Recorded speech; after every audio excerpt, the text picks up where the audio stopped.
Ahir ho tinc tan clar que el nou govern de la Generalitat ha d'abordar l'emergència social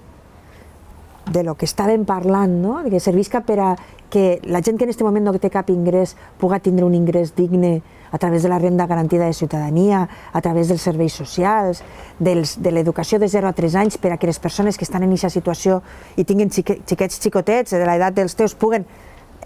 conciliar i buscar treball i reinsertar-se en la vida laboral, i el pla de xoc contra la corrupció, que així el que hem tingut són lladres, un saqueig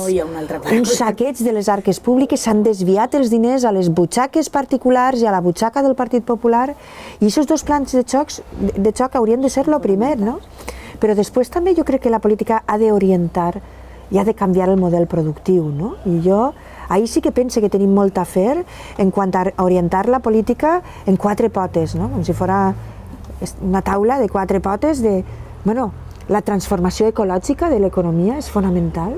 perquè pensant en els nostres fills, o canviem les polítiques ara, o ells van a tindre moltes dificultats, perquè el canvi climàtic és ja una realitat, el petroli s'acaba i la nostra economia encara depèn molt del petroli. El benestar social hauria de ser un altre motor econòmic, i ahir la Generalitat té molt a dir, desenvolupant la llei de la dependència, fent plans de reinserció... Més que inverteixes i aquesta inversió té retorn, perquè alhora generes ocupació, que és un altre dels grans problemes que hi ha.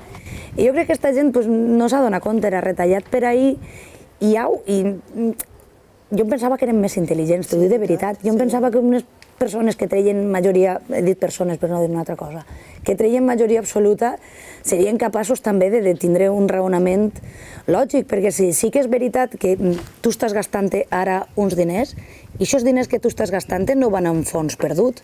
perquè estàs també contribuint a pal·liar un altre dels greus problemes que té la societat avui en dia, que és l'ocupació.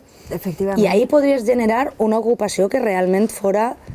una ocupació de qualitat. I a més, gent que treballa genera més ocupació, perquè gent que treballa té capacitat de consum,